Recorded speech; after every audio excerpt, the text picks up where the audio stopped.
இயேசுவில் எனது அன்பிற்குரியவர்களே, உங்களுக்கு என்னுடைய இதயம் கனிந்த வாழ்த்துக்கள். வணக்கம்.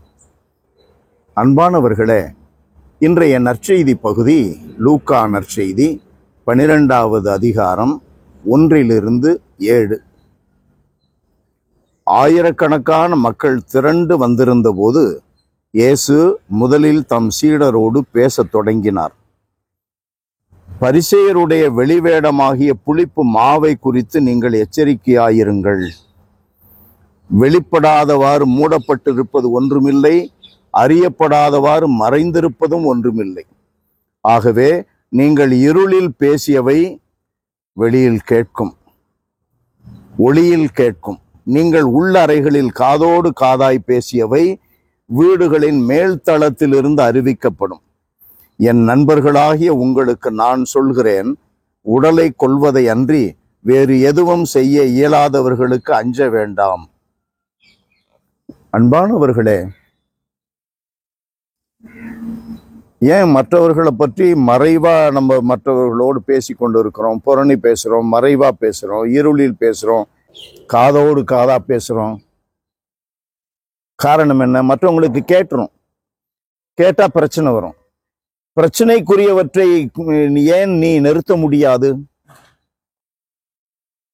மற்றவர்களை பற்றி புரணி பேசுவதனால் உனக்கு தெய்வ பயம் இல்லை என்பதை நீ எண்பித்து காட்டுகிறாய். காரணம், நீ ரகசியமாக பேசுவது வெளியரங்கமாய் ஒரு நாள் வெளிப்படும்.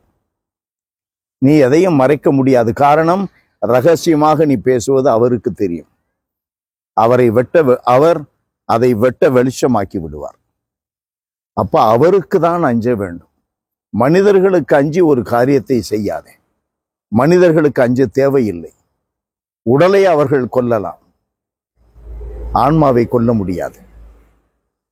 அதான் இயேசு சொல்லுகிறார். ஆகையினால் ஆன்மாவை கொல்ல முடியாதவர்களுக்கு அஞ்சுவதை விட்டுவிட்டு ஆண்டவருக்கு அஞ்சி நட. அவர் உன்னை பராமரிக்கிறார். சிட்டுக்குருவிகளை பராமரிக்கிறார், பறவைகளை பராமரிக்கிறார். உன்னை பராமரிக்காமல் விட்டு விடுவாரா? செடி வைத்தவர் தண்ணீர் ஊற்றாமல் விடுவார்களா? எல்லாம் வல்லவரே எங்கள் இறைவா,